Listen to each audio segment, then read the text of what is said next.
अब इसको और अच्छी तरीके से समझने के लिए वाटर की स्पेसिफिक हीट कैपेसिटी हाई होती है। स्पेसिफिक हीट कैपेसिटी को और प्रॉपर्ली समझने के लिए हम समझते हैं land breeze and sea breeze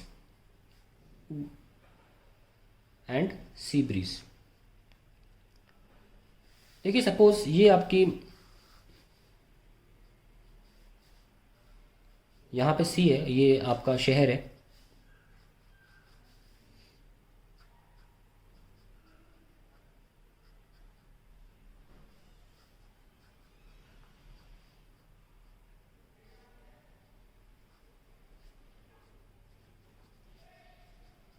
buildings बना रहा हूँ मैं, शहर है ये, और ये जो है आपका सी है, ये सी है और ये लैंड है। सपोज हम बात कर रहे हैं डे टाइम। अब डे टाइम में सूरज कस के चकाचौंध देता है अपनी। अब लैंड किस किस का बनता है? Land is normally made up of एक तो वेजिटेटिव एरिया, वेजिटेटिव लैंड होता है, प्लस ड्राई सैंड, है ना। नॉर्मली इनका लैंड बनता है। ड्राई सैंड मान लें, उसमें आप रोड्स वोड्स डामर आमर सब सिलेक्ट कर लें अगर, तो वेजिटेटिव लैंड का कहा जाता है कि करीब 830 जूल पर केजी केल्विन इनका स्पेसिफिक कैपेसिटी, और इनका करीब 840 होता है ड्राई सैंड का। हम ये पता इसलिए कहा पाते हैं, ड्राई सैंड जो होती है वो सिलिका होती है। सिलिका जो होती है SiO2, इसका स्पेसिफिक कैपेसिटी जूल पर केजी केल्विन आसपास पाया गया, तो मोटा मोटा मैंने 840 ही मान लेते हैं जूल पर केजी केल्विन। दिन के टाइम में हीट दोनों तरफ जाती बराबरी से, यस और नो। अब सपोज बिल्कुल सुबह सुबह सवेरे का टाइम है, 6-7 बज रहा है, सूरज जस्ट आए हैं अभी अभी, मान लेते हैं थोड़ी देर के लिए दोनों का टेम्परेचर सेम है। थोड़ी देर के लिए मान लिया, अभी लैंड और सी का सेम है, माना जरूरी है स्टार्टिंग पॉइंट के लिए। मान लिया दोनों का टेम्परेचर 20 डिग्री सेंटीग्रेड है, लैंड का भी और सी का भी 20 डिग्री सेंटीग्रेड। और हम ये मान के चलेंगे कि हर बार 4200 जूल की जो एनर्जी है वो ट्रांसफ़र होती है हर बार, एक बार में, फ्रॉम दी सन। जब 4200 जूल की एनर्जी सन से आती है लैंड पर और सी पर, तो सी क्योंकि पानी की बनी है, ये 4200 जूल एनर्जी अब्जॉर्ब करने पर अपना टेम्परेचर केवल 1 डिग्री से बढ़ाता है, क्योंकि इसकी वैल्यू ही 4200 जूल पर केजी केल्विन है। यानी कि 1 केल्विन से या 1 डिग्री सेंटीग्रेड से राइज करना हो तो 4200 जूल चाहिए। हर बार 4200 जूल का इंस्टॉलमेंट में एनर्जी भेजी जा रही है, 4200 जूल के इंस्टॉलमेंट्स में एनर्जी भेजी जा रही है। ये भी 4200 ले रहे हैं, ये भी 4200 ले रहे हैं, 21। पर ये भाई साहब 840 है, 840 4200 में कितनी बार जाएगा? 5 बार जाएगा। तो ये अपन तापमान कर लेंगे 25 डिग्री सेंटीग्रेड। अब देखिए टेम्परेचर डिफरेंस बन गया, और टेम्परेचर डिफरेंस जब बन जाता है तो हीट का ट्रांसमिशन शुरू हो जाता है, ठीक है। एनीवेज अभी आगे बढ़ते हैं। एक और खेप आया, इंस्टॉलमेंट आया 4200 का। इनने अपना टेम्परेचर कर लिया 22 डिग्री सेंटीग्रेड, और इन्होंने कर लिया अपना 30 डिग्री सेंटीग्रेड। फिर मान लीजिए एक और आया 23 डिग्री सेंटीग्रेड और 35 डिग्री सेंटीग्रेड। 5-5 से बढ़ा रहा हूँ, एक से बढ़ा, 24 डिग्री सेंटीग्रेड, 40 डिग्री सेंटीग्रेड। अब ये काफ़ी टेम्परेचर डिफरेंस है, 16 डिग्री सेंटीग्रेड का टेम्परेचर डिफरेंस आ रहा है, सॉरी सेंटीग्रेड डिग्री का, सेल्सियस डिग्री का टेम्परेचर डिफरेंस हमारे सामने है। जिसकी वजह से क्या होता है, अब पानी के ऊपर की यहाँ के अपेक्षा ठंडी हवा यहाँ ट्रैवल करने लगती है, यहाँ, क्योंकि सी से लैंड पर आ रही है, इसे बोलते हैं हम सी ब्रीज।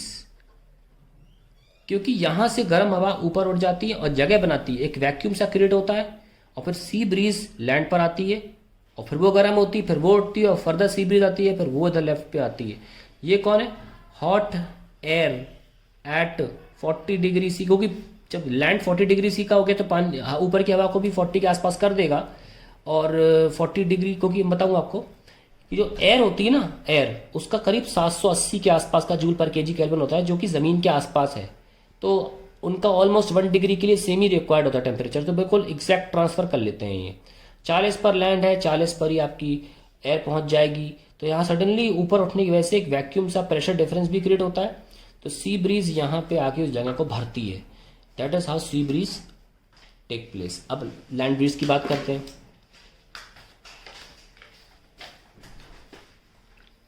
अब बात करते हैं लैंड ब्रीज की। मेरे ख्याल से बहुत से बच्चे आप खुद ही लिख लेंगे, ये कोस्टल एरियाज़ की बात कर रहा हूँ। कोस्टल एरियाज में से नदियाँ होती हैं या लेक्स वेक्स होते हैं, तो ये कोस्टल एरियाज़, वहाँ पे आपको मॉडरेट क्लाइमेट इसलिए दिखता है क्योंकि अक्सर ठंडी हवा ही चलती रहती है, गर्म हवा नहीं चलती, गर्म हवा ऊपर उठ जाती है, हवा चलती कौन है, ठंडी वाली। इसलिए वहाँ पे टेम्परेचर मॉडरेट है। बेंगलोर ना, पुणे, थोड़ा बहुत एरियाज जहाँ पे आसपास पानी होता है वहाँ पे ऐसी हवाएं चलती हैं। फिर वही बिल्डिंग बना लेता हूँ ताकि थोड़ा रियलिस्टिक लगे।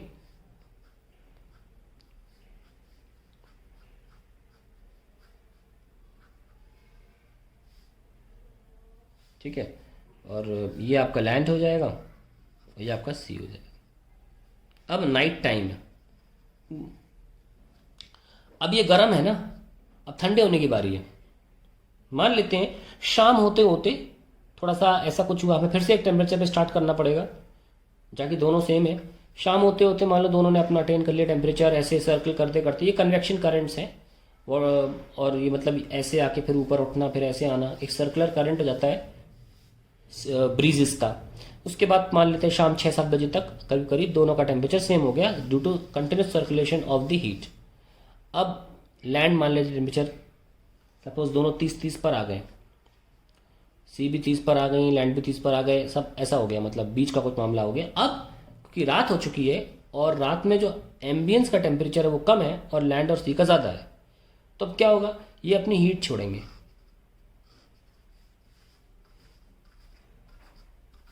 तो जब सी अपनी हीट छोड़ेगी 4200, तो भाई इसका टेम्परेचर हो जाएगा 29 और इनका हो जाएगा एक बार में 25। यस और नो? फिर से 4200 जूल फेंकती है सी और लैंड, तो फिर इनका होता है 28 डिग्री सेंटीग्रेड और इनका 20 डिग्री सेंटीग्रेड। एक और टेम्परेचर ले लेते हैं 27 डिग्री सेंटीग्रेड और ये 15 डिग्री सेंटीग्रेड। फिर से हमारे पास एक अच्छा खासा 12 सेल्सियस डिग्री का एक फ़र्क आ जाता है और इसकी वजह से ये सी गर्म हो जाती है, इसकी हॉट एयर राइजेज अप और लैंड से हवा यहाँ पे ट्रैवल करती है, हम इसे बोलते हैं लैंड ब्रीज। ओके, सो नाइट में होती है लैंड ब्रीज, लैंड ब्रीज होती है रात में और सी ब्रीज होती है दिन में। लेकिन एक बात इंपॉर्टेंट देखें यहाँ पे आप, क्या कि दोनों ही सूरतों में सुबह हो चाहे शाम हो ठंडी हवा का ही आवाजाही हो रही है, ठंडी हवा ही ट्रैवल कर रही है। इसीलिए हमें टेम्परेचर अच्छा लगता है कोस्टल एरियाज़ में जहाँ पे नदियाँ, लेक्स, ऐसी चीज़ें पाई जाती हैं। भोपाल का टेम्परेचर अच्छा रहता है हमेशा, बहुत बड़ा लेक है, बड़ा तालाब भी बोलते हैं उसको, भोपाल लेक बोला जाता है। वहाँ पे टेम्परेचर, भोपाल का एटमॉस्फेयर इसीलिए ठीक ठाक रहता है as compare to other cities way it is not there. तो ये सारी कहानी है आपकी स्पेसिफिक कैपेसिटी की लैंड ब्रिज और सी ब्रिज के बारे में, इसको बहुत ध्यान से पढ़ें। तो थोड़ा सा थ्योरी में लिख लेते हैं सी ब्रिज और लैंड ब्रिज के बारे में। पहले लिख लेते हैं सी ब्रिज, क्योंकि समझा दिया, शायद आपको नोट्स की ज़रूरत पड़े। क्या है sea breeze? During the day time, मैं शॉर्ट में बोलूँगा तो कि डायग्राम से काफ़ी क्लियरली समझा दिया गया है। During the day time the land gets heated up faster than sea, and a temperature difference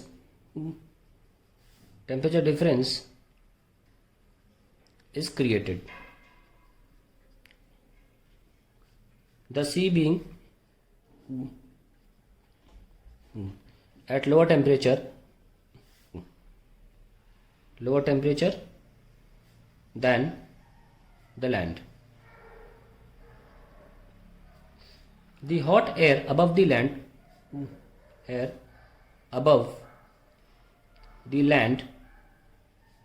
rises up, and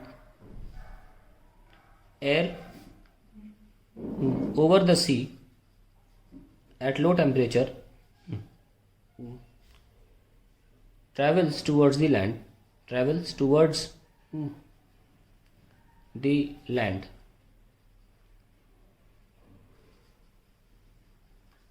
This is called sea breeze.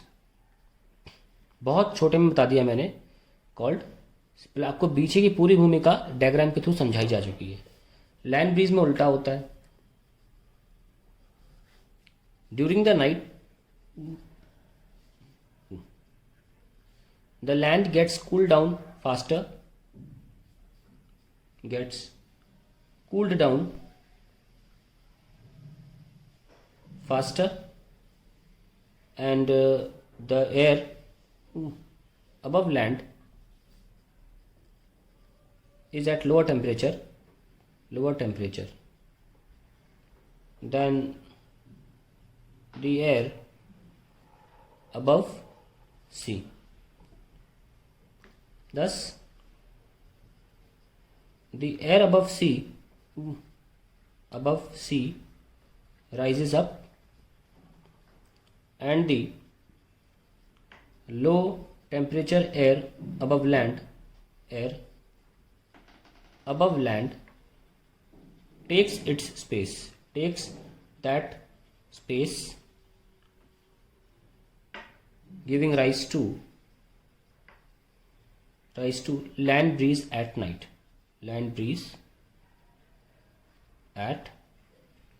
That's it.